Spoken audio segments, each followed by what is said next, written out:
How to learn from your mistakes. Yes, I know this is going to be a very cliche video, or it seems like it's going to be a very cliche video, but I hope that I can provide some insights that you don't really hear often about learning from your mistakes. And this is what has helped me to kind of overcome the fact that, oh, I don't want to make mistakes because it makes me look stupid. It makes me seem incompetent. It makes me feel worse than everyone else.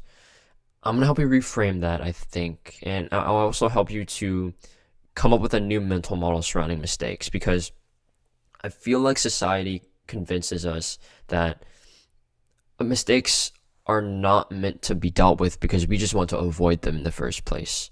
We don't want to actually make them.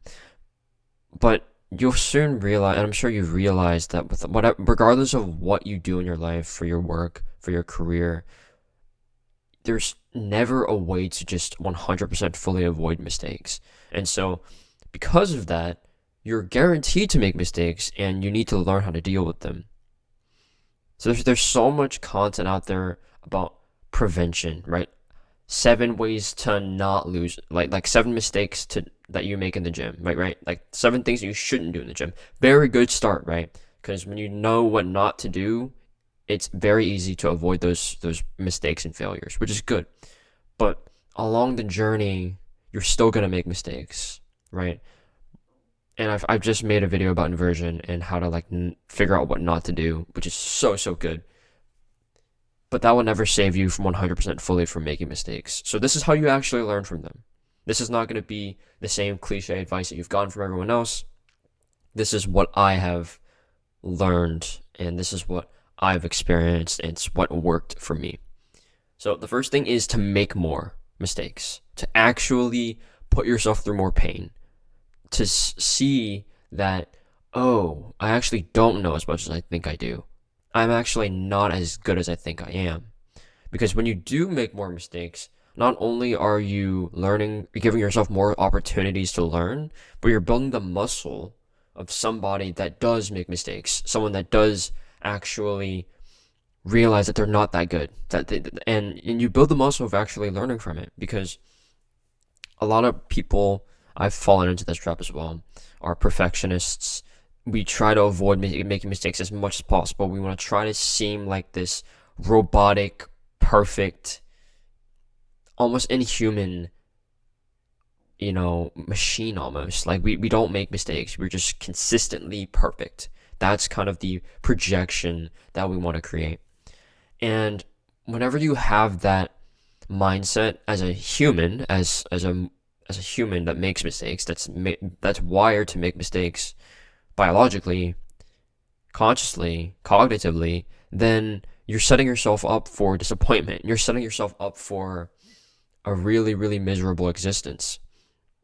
So instead of trying to just avoid making mistakes because it makes you feel bad, it makes you seem incompetent in the eyes of your peers, your family, your boss, make more mistakes, right? Because if you think about it from another person's perspective, when they see you make a mistake, they almost have sympathy for you, right? They almost feel like, oh, he just made that mistake, they just failed, womp womp, right? People have sympathy for you.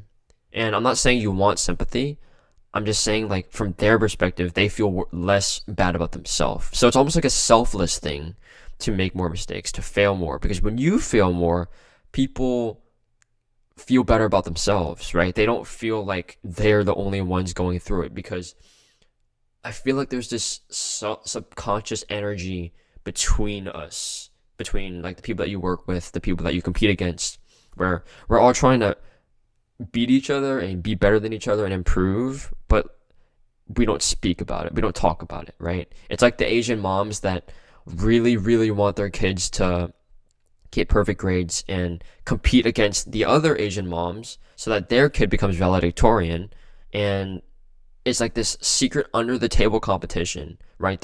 They're all super nice to each other, right? They're all very pleasant. They spend time with each other. They go out together, but they never talk about this one thing that they care about really deep within their core, and like they will go to great lengths to ensure that it happens, of just making their kid become fucking valedictorian and making sure that that other kid, like their friend's kid, doesn't. It's this whole um, weird competition that nobody speaks about that I experienced at my school. And yeah, I think it's the same thing in the world, right? We're all just silently competing against each other. Like nobody talks about it, but we are. And this is the first principle, right? Make more mistakes because it helps you build the muscle of just being comfortable with making mistakes and learning from them. But also because it's selfless. It makes other people feel less shit about themselves. And if anything, that's honestly really inspiring because when you do this, whenever you realize that, oh, okay, if I make a mistake, then other people will hopefully feel more comfortable making mistakes and feel more okay with making mistakes, then the world's just a better place, right? The world is not as perfectionist, not as com- not as silently competitive because we all realize that we're not perfect, that we all do make mistakes. And when I look at someone else that is going through what I'm going through and they make a mistake, it always, every single time, it always makes me feel better because whenever you're looking at someone and they seem perfect and they seem like they just got it down, like it just clicks for them, it makes you feel shit. It makes you feel like, oh, I need to get better. I need to yada yada yada. And I mean that's good. It's good to have that competitive motivation, but when you look at it from the lens of just pure humanity, right? Making mistakes helps other people feel less shitty about their own mistakes. The next principle is don't hide or run away from your mistakes.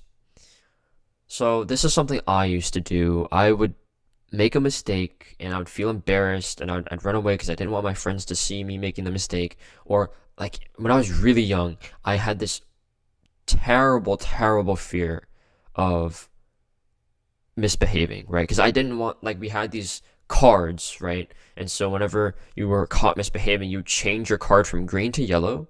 And then if you did it again, you change it from yellow to red, right? And so there were some kids that were always on fucking red, but I was always green, right? And so I always had this big, big fear that if I misbehaved or I did something wrong, that my teacher would make me change my card from green to yellow or from yellow to red, right? And I had this big, big fear.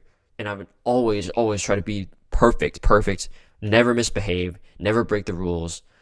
And that was a miserable experience. That was genuinely so miserable because I basically wasn't even hanging out with the other kids. I didn't make friends. I didn't have the experience of school, right? Because I was so fearful of this seemingly, I was falling victim to this perfectionist mindset. And yeah, there's probably a lot of like lessons I can learn from that. There's probably like a little, like a tiny lowercase t trauma that I got from that I need to work through. But yeah, that's the idea, right? You don't want to hide or run away or avoid your mistakes. You know, with inversion, yes, it's important to know what not to do and not doing it. But naturally, because we are forced to face our mistakes, regardless of whether we want to or not, because we're guaranteed to make mistakes, instead of running away from those mistakes you do make, run towards them, look them in the eye, you know, face them. Because the more you run away from them, the more they chase. And the more they chase, the more present they will always be. And so, if you're able to look it in the eye, face the mistakes and the problems and the pains head on, you are giving yourself the freedom and the opportunity to solve them now, to learn from them now, so that down the line you don't have to make the same mistake again. Because if you think about it, if you run away and hide from your mistakes, then you're only making yourself more prone to making that mistake again and again, and it just stacks up, right? And if you keep running away, it just stacks up, and eventually, it's such a big amorphous thing that you cannot run away from it, and you have to face it. It's like this huge painful problem, and it's gonna come all down on top of you, and there's really no coming back from it at that point. Like that's like when you're deep in the pits, you're just digging yourself a deeper hole. when you try to run away or hide from your mistakes. So don't be like kindergarten me. Don't try to avoid don't try to be perfect and trying to avoid every single possible behavior that could lead me to changing my card to red. Don't be that guy. Be the person that feels okay taking risks and doing things, even if it might lead them to changing the card, because it's a fucking card, dude. It's a mistake. Everyone makes them. It's okay. Like, it's not that serious.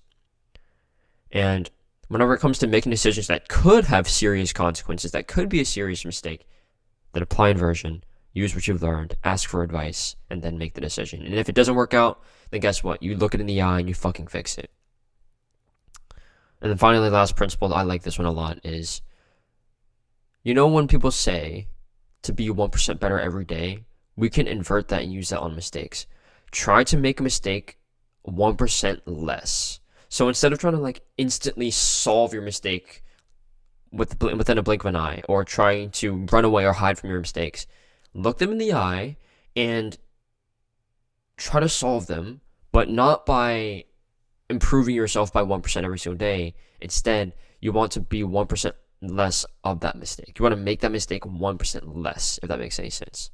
So you're not completely ignoring the mistake or trying to solve it with, like, instantly. You're basically just progressively reducing the mistake by just 1% every day, every time, every repetition, right? And as a result, this will stack up, and you will not only build the muscle of learning from the mistake, but you'll do it in a time frame that actually is doable, and you won't feel like quitting, and you won't feel like you're never enough, and you won't feel like this mistake is just the worst thing in the world, because you're only alleviating it by 1%.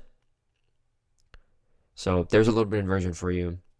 I hope this helps at least a little bit. I hope this gives you a new mindset, a new frame to view mistakes from. This is the way that I have kind of started to view my mistakes, and I hope that it helps. Goodbye.